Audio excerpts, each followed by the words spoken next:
양 옆에 사람하고 인사하십시오. 당신 때문에 행복합니다.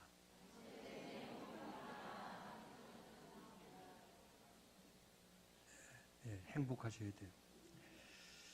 자, 요즘 신문이나 텔레비를 보면 가끔 이런 생각을 할 때가 있어요. 왜 이 세상에 거꾸로 가냐? 왜 이렇게 삐뚤어 가냐? 왜 이렇게 세상이 악해만 가고 왜 이 세상이 이렇게 타락해만 가냐? 이런 생각을 가끔 할 때가 있습니다. 한번 이 세상을 확 뒤집어 놓을 수는 없을까? 잘못 들으면 오해할 수도 있는 생각입니다. 그러나 좀 더 신앙적으로 표현을 바꾸고 말한다면 이렇게 말할 수가 있죠. 좀 사회가 좀 더 바르고 좀 더 정직하고 좀 더 정의로운 사회가 될 수는 없을까? 하나님께서 인간을 창조하시고 노아시대 때 사람들의 생각과 행하는 모든 일들이 너무 악하니까 탄식을 하시면서 물로 이 땅을 쓸어버릴 것을 아주 하나님이 작정을 하셨죠. 하나님이 지금 이 세상, 타락해가는 이 세상을 볼 때 하나님은 어떤 마음을 가지고 계실까? 지금 우리가 살고 있는 이 땅이 얼마나 타락이 돼가고 있고요. 얼마나 거짓과 음모와 불법이 성행을 하고 있습니까? 얼마나 음란스럽고 사치스러워 갑니까? 미투 운동을 통해서 터져 나오는 죄들을 보면 정치계, 법조계, 교육계, 예술계, 사회 전체가 썩지 않은 데가 없어요. 다 썩어져 있어요. 이런 사회와 현실을 보면 누구든지 좀 이 세상 새롭게 바꾸어 놓을 수는 없을까? 이런 생각들을 하죠. 그렇다면 이 세상을 바꿀 수 있는 방법이 무엇일까? 오늘의 정치가 세상을 바꿀 수 있을까? 아니면 오늘의 교육이 세상을 바꿀 수 있을까?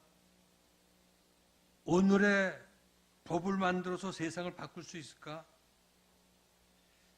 요즘 일어나고 있는 미투 운동을 통해서 이 세상이 바르게 바꾸어져 갈 수 있을까?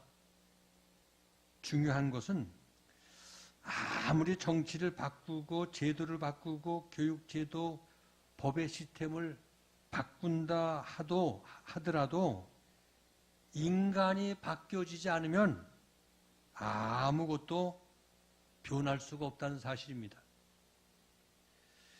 인간이 문제라는 거죠. 왜냐하면 모든 제도와 시스템을 움직이는 것은 사람이 하고 있기 때문입니다. 그럼 무엇이 사람을 바꿀 수 있고 세상을 바꿔 놓을 수가 있을까요? 과연 사람을 바꾸고 세상을 바꿀 수 있는 것은 오직 복음만이, 오직 예수 그리스도만이 이 세상을 바꿀 수 있는 것을 믿으시기 바랍니다. 오늘 본문에 나오는 삭개오 이야기가 나오죠. 너무나 잘 아는 이야기입니다. 근데 우리가 이 복음을 가지고 사람과 세상을 바꿀 수 있음이 이 삭개오 사건을 보면 알 수가 있어요. 삭개오는 여리고의 세리장으로 있던 사람입니다. 여리고는 하나님의 낙원이라는 뜻을 가진 아름다운 도성입니다. 그 여리고성은 상업과 무역의 중심지입니다. 그래서 돈 많은 부자들이 모여 살던 아주 좋은 도시였어요. 이런 부촌의 세리장의 자리에 앉을 정도면 얼마만큼 능력을 가진 소유자인 것을 알 수가 있어요. 근데 그 당시 유대사에서는 세리라는 직업이 아주 유대인들에게 미워하는 직업이었어요. 창녀나 죄인 취급을 하였던 직업이 바로 세리라는 직업이죠. 이유는 로마 제국이 식민지마다 세무 공무원을 파송해서 식민지에 살고 있는 유대인들에게 세금을 부과해서 그 세금을 착취했던 자들이 바로 세리들이기 때문에, 그래서 로마 정부에서는 현지인을 고용해서 세금을 할당제 형식으로 책임을 맡겨서 자기 동족에게 세금을 거둬들이도록 이런 정책을 폈습니다. 그러므로 삭개오가 자기 민족에게 얼마나 미움을 받았던 것을 알 수가 있죠. 당시 세금을 산정하는 기준은 있었겠지만 대부분의 세리들이 나름대로 세금을 부과할 때 좀 많이 세금을 부과해야만 자기 주머니를 채울 수 있기 때문에, 그래서 어떤 규정보다도 더 많은 세금을 부과했던 것입니다. 원래 삭개오라 하는 이름의 뜻은 의로운 자, 순결한 자라는 이름의 뜻입니다. 그런 이름을 갖고도 삭개오는 순결하고 의롭게 살지를 못해서 이름값을 제대로 하지 못한 사람이에요. 그는 동족으로부터 안면 몰수하고 돈 버는 데만 생명을 걸었기 때문에 자기 동족에게 따돌림을 당했습니다. 참으로 삭개오는 외롭고 불행한 사람이었어요. 바로 그때 예수님께서 여리고로 오신다는 이 소식이 온 동네에 퍼지게 되었습니다. 이미 예수님이 오신다는 소문이 온 동네에 여리고성에 퍼지자 지금은 텔레비나 신문이나 이런 어떤 전파하는 이런 정보가 있지만 고대 사회는 텔레비나 신문 같은 게 없었어요. 그러니까 소문이 나게 되면 군중들이 그 유명한 사람을 보기 위해서 몰려 나오는 것이 그 시대의 관습이었어요. 그런데 예수님이 그 동네를 지나가신다는 소문이 나자 동네 사람들이 인산인해를 이루게 되었습니다. 삭개오도 예수님이 오신다는 소식을 듣고 모든 일을 제쳐놓고 그리고 거리로 나왔습니다. 이미 거리에는 사람들로 가득 차 있었어요. 유난히 키가 적은 삭개오는 가까이 오고 있는 예수님을 볼 길이 없어요. 사람들에게 막혀서. 그래서 옆에 보니까 뽕나무가 하나 있는데 그 뽕나무 위로 엉금엉금 체면불구하고 기어 올라갔습니다. 그리고 뽕나무에 걸터 앉아서 어린애 모양 예수님이 오시기만을 기다리고 있었던 거예요. 이것은 아무나 할 수 있는 일이 아닙니다. 여기서 우리가 유의할 중요한 진리가 하나 있어요. 그것은 세상에 부유하게 사는 사람, 소위 성공했다는 사람, 높은 위치에 앉았다는 사람 가운데에도 삭개오처럼 영혼의 갈증을 가진 사람들이 지금 이 시대에도 많이 있다는 거예요. 왜냐하면 자기 내면에 큰 구멍을 가지고 있기 때문에, 무엇인가 채워지지 않아서 갈급해한 갈증이 있었기 때문에.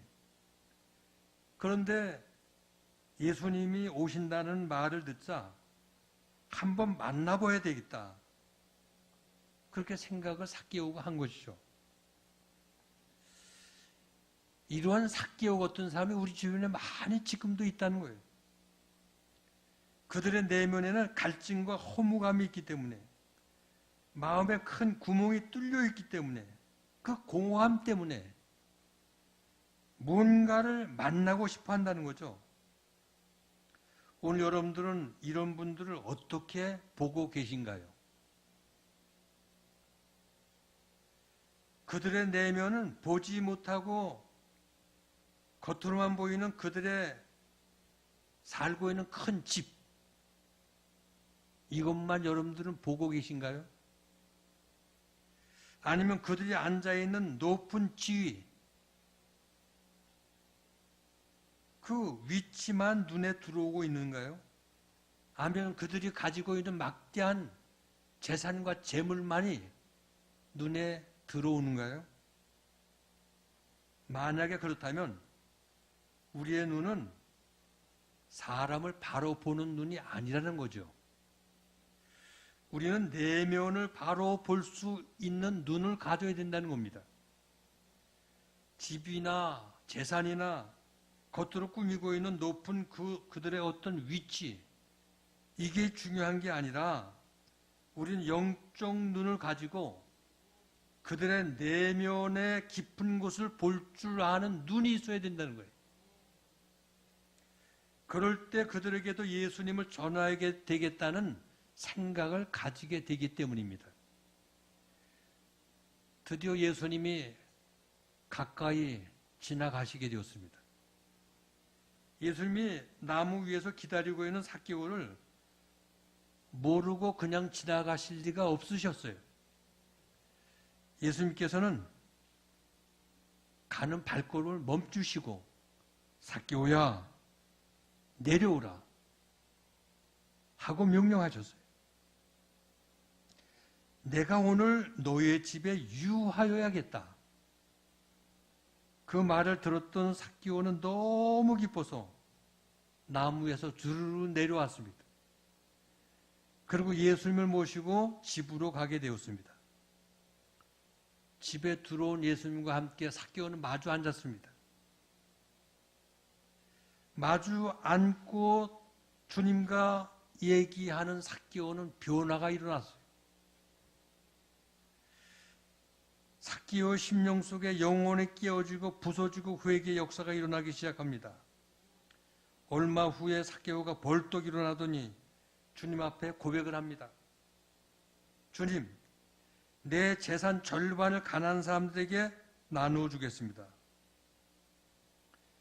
예수님을 만나자 삭개오가 얼마나 감동을 받았던지 그분의 맑은 눈동자 앞에 자기의 추한 모습이 얼마나 노골적으로 드러났는지 그냥 가만히 앉아 있을 수가 없었어요. 그래서 그는 자기 재산의 반을 가난한 자들에게 나눠주겠다고 그 앞에 고백을 합니다. 그리고 한 걸음 더 나가서 주님, 제가 토색한 손해를 끼친 사람이 있다면 4배로 갚겠나이다. 얼마나 감동을 많이 받았으면 예수님 앞에서 이런 약속과 고백을 하겠습니까? 이렇게 말하는 삭개오를 보고 예수님께서는 이렇게 말씀하십니다. 오늘 구원이 내 집에 이르렀다. 구원을 선포해 주셨습니다. 우리가 여기에서 놓쳐서 안 될 진리를 발견하게 됩니다. 누구든지 예수를 바로 만나면 삭개오처럼 변화가 일어난다는 사실입니다. 옛날에 삭개오는 예수님 앞에서 완전히 변화가 되었습니다. 돈이 우상이었던 삭개오는 완전 십자가에 못 박고 새로운 피조물의 삭개오가 되었습니다.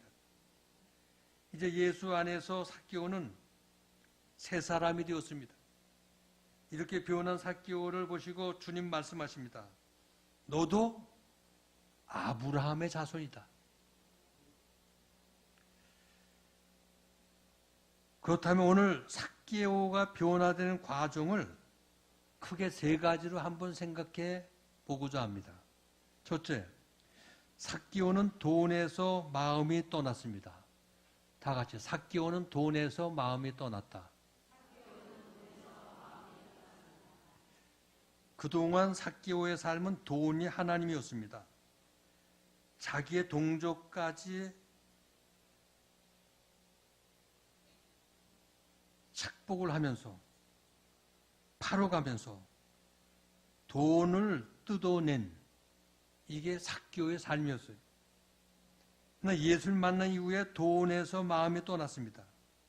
돈으로부터 자유롭게 되었습니다. 이처럼 진정 예수를 만난 사람은 그 마음에서 우상이 사라진다는 거예요. 돈이 우상이었던 사람은 돈에서 마음이 떠나게 된다는 겁니다.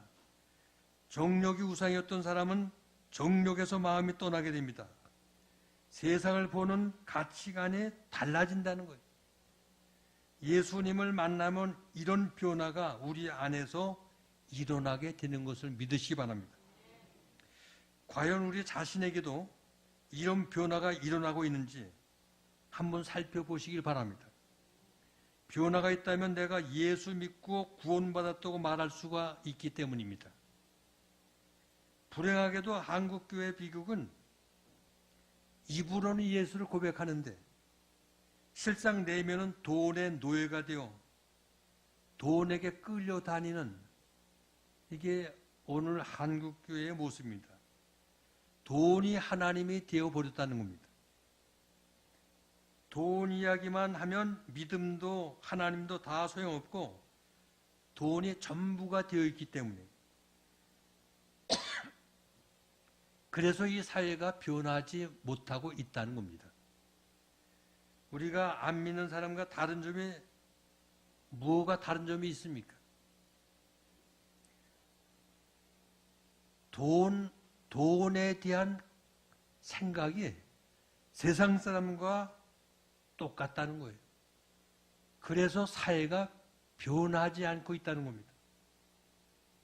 정말 예수를 만난 사람은 우상 같은 것들이 우리 마음속에 다 사라진다는 거예요. 돈이 우상이었던 사람은 돈에서 자유하게 됩니다. 이것이 복음의 능력입니다. 삭개오의 변화를 보십시오. 그는 예수를 만나기 전까지는 가난한 사람에 대해서 관심도 없었습니다. 어떻게 하면 돈을 뜯어서 내가 오직 잘 먹고 내가 배부르고 내가 잘 살고 내가 행복해질 수 있을까? 여기에만 관심이 있었어요. 그런 그가 예수를 만난 이후에 가난한 사람이 눈에 들어왔습니다. 그들의 아픔과 신음소리가 귀에 들렸습니다. 이처럼 이웃을 보는 눈이 달라지고 바뀌어지게 되었다는 거예요. 진정 예수를 만난 사람은 이웃을 생각하며 이웃을 사랑하게 됩니다. 가난한 자들을 생각하며 그들에게 나누어 주려고 합니다. 바로 이것이 예수 믿고 변화된 사람의 모습인 것을 믿으시기 바랍니다. 두 번째, 삭개오는 자기의 죄에 대해서 회개하고 돌아섰습니다. 다 같이, 삭개오는 자기의 죄에 대해서 회개하고 돌아섰습니다.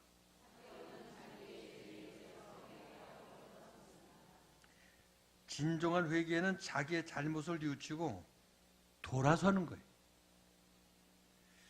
여기 다른 사람의 것을 토색했다는 것은 남에게 해를 끼치고 남의 것을 빼앗았다는 겁니다. 가난한 사람들에게 세금을 과하게 부과해서 그들을 착취했고 그들의 것을 빼앗았다는 건 나쁜 행동입니다. 그러므로 그런 일을 회개하고 피해 보상까지 다 하겠다는 거예요. 흔히 사람들 가운데는 예수 믿고 죄 용서받고 변화되었던 사람들 가운데에도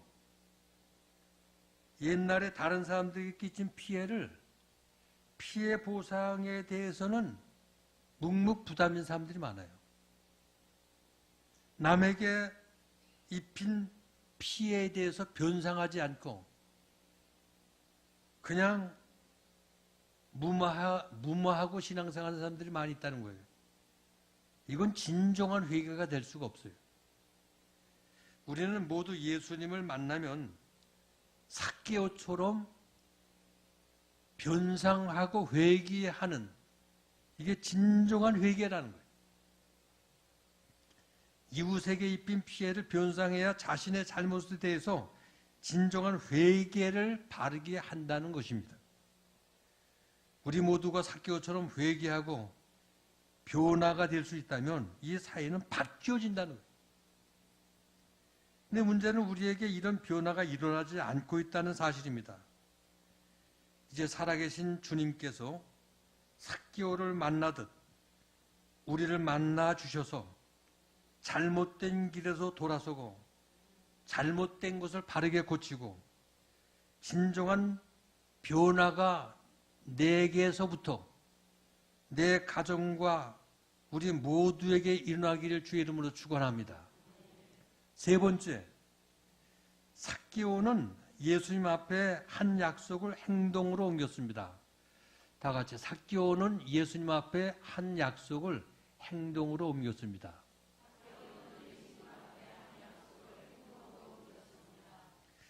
삭개오는 재산을 정리해서 어렵고 가난한 사람들을 찾아가서 구제하기 시작했어요. 아마도 이런 삭개오를 본 사람들이 그 동네에서 기절초풍으로 했겠죠. 아니 세리장으로 악명 높은 그 사람이 어떻게 갑자기 천사 얼굴을 하고 나타나서 지금까지 당신들에게 이렇게 나쁜 짓을 했고 당신들이 이렇게 어렵게 사는 것을 내가 미처 몰랐습니다. 나는 예수를 만난 이후에 내 자신이 잘못된 것을 알았습니다.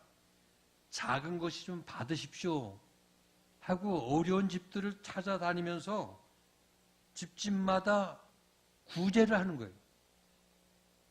그뿐만 아닙니다. 장부를 들고 토색한 집을 찾아가서 내가 지나치게 세금을 부과해서 토색을 했습니다. 4배로 갚겠습니다. 받아주십시오. 하면서 손해를 4배로 배상을 했습니다. 그러면서 나는 예수님을 만났습니다. 그러므로 내 자신의 잘못을 깨닫게 되었습니다. 용서해 주십시오. 얼마나 큰 충격을 받았겠습니까? 이로 인해 여리고에 엄청난 변화가 일어났습니다. 오늘도 우리 주변에 이런 사건이 일어날 수만 있다면 이 사회는 변화가 일어납니다. 지금 우리 주변에서는 삭개오 같은 부자들이 얼마나 많이 있습니까? 남을 짓밟고 성공하고 부당한 방법으로 부정축제로 부자가 된 사람들이 얼마나 많이 있습니까? 이런 사람들이 회개하고 찾아가서 예수님을 전하고 잘못을 뉘우치면 이건 굉장한 일들이 변화가 일어나고 있다는 사실입니다. 이게 바로 복음의 능력이에요. 우리는 흔히 이렇게 생각하죠. 아니, 저 사람이 예수 믿을까? 뭐 부족한 게 없는데, 돈도 많은데, 부자로 저렇게 잘 살고, 배를 떵떵거리고 사는 교만한 사람이. 예수 믿으라고 가서 전해봐야 찔러봐야 피 한 방울 나올 데가 없는데, 이렇게 생각할지 몰라요. 근데 막상 그들에게 복음이 들어가면 생각지도 않은 사건이 일어난다는 사실입니다. 왜냐하면 그들의 마음은 공허하고 비어있는 사람들이 많이 있기 때문에. 그러므로 우리가 예수를 바로 전하기만 하면 그들이 예수 믿고 삭개오처럼 변화받을 수가 있다는 사실입니다. 그리고 변화받은 그들을 통해서 한국 사회가 달라질 수가 있기 때문입니다. 오늘 사람들이 얼마나 마음이 공허하고 허우적거리며 방황하고 있는지 영적 세계를 보면 잘 알 수가 있습니다.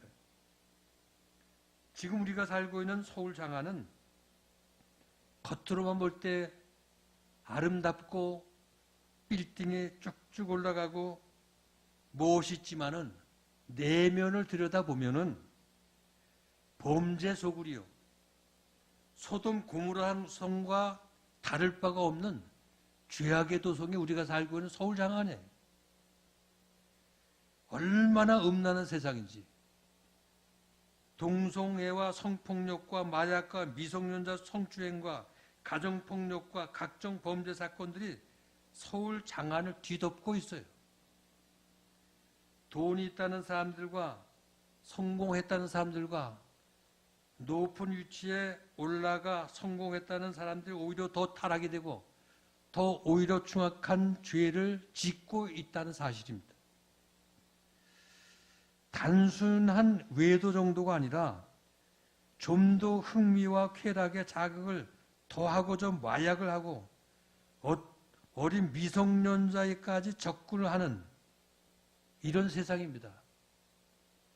지금 이 나라 성적 타락의 세계가 그 유래를 세상에서 찾을 수 없는 그렇게 타락해 가고 있어요. 우리나라처럼 유흥업소가 또 술집이 많은 나라가 없다는 겁니다. 우리나라처럼 접대 여성이 혹살당하고 우리나라처럼 성폭력이 많은 나라도 없다는 거예요. 잘 살면 잘 살수록 이런 일들이 더욱 비일비재하게 일어나고 있습니다. 성으로 만족하지 못하니까 마약에까지 손을 뻗칩니다. 그래서 오늘날 마약 사범들이 얼마나 많이 급증하고 있습니까? 사람들이 이런 데 빠지는 이유가 뭘까요? 바로 그들의 마음이 공허하고 마음에 구멍이 뻥 뚫려 있기 때문에 벌면 벌수록에 성공하면 성공할수록에 마음에 있는 공허가 더 큰 입을 벌리고 더 좋은 것, 더 쾌감을 주는 것, 더 자극적인 것 이런 것들을 찾고 있다는 겁니다. 우리가 이런 사람들을 그대로 두면 안 됩니다. 그들에게 복음이 들어가야 됩니다. 그들도 삭개오처럼 주님을 만나기만 하면 그들 안에서 변화가 일어날 수 있기 때문입니다. 새롭게 변화받은 한 사람을 통해서 놀라운 일들이 일어난다는 사실을 믿으시기 바랍니다. 이것이 복음의 능력이고 이것이 하나님의 역사입니다. 이런 사람이 변화되어 하나님 앞에 바로 쓰임을 받으면 이 세상이 바뀌고 이 사회가 달라집니다. 이 세상이 사람이 변하면 새로워질 수가 있습니다. 몇 달 전에 돌아가신 빌리그람 목사님, 그가 뉴욕에서 전도 집회를 할 때였습니다. 그때 미국 동북부 지역에서 가장 큰 회사를 경영했던 부자 필립스라는 사장이 있었습니다. 마침 그가 전도 집회에 참석하게 되었습니다. 그 자리에서 복음을 듣고 예수를 영접하게 되었습니다. 그는 40세에 최고의 사장 자리에 오를 수 있도록 그만큼 탁월하고 성공에 대한 집착이 강했던, 돈에 대한 애착이 심했던 사람이었습니다. 오직 성공하기 위해서 외길을 달려온 사람이었어요. 그런 사람이 복음을 듣자 변화가 일어났습니다. 사람이 달라졌습니다. 이 사람이 달라졌다는 것은 그의 생각, 가치관, 인생관, 물질관 모든 것들이 삭개오처럼 다 변화가 일어났다는 거예요. 그런 사람들에게 많은 영향력을 끼치게 되었는데 먼저 그 회사에 영향을 끼치게 됐고 친구들에게 영향을 끼치게 되었습니다. 오늘 밤늦게 필립스 사장을 찾아온 사람이 있었습니다. 찾아온 손님이 바로 닉슨 대통령의 친구이자 특별 고문 겸 보좌관으로 있었던 잘 나갔던 워싱턴의 변호사였습니다. 이름이 콜슨이라는 변호사입니다. 당시 워터게이트 사건 때문에 상당히 어려움을 당하고 궁지에 몰렸던 그런 상황이었어요. 필립스 사장을 찾아가서 응접실에 단 둘이 앉아서 이야기가 시작되었습니다. 그 콜슨 변호사가 보니까 친구 필립스 사장이 완전히 딴 사람이 돼 있는 거예요. 아니 너 이렇게 옛날 사람 같지가 않다고. 그래서 필립스 사장에게 왜 이렇게 변했는지 나한테 얘기해 줄 수 있냐고. 그래서 이 필립스 사장이 하나님이 내 친구에게 전도를 할 수 있는 어떤 시간을 하나님께서 간증할 길을 열어주셨구나. 그래서 자기에 있었던 일들 전부 그 앞에 간증을 시작하게 되었습니다.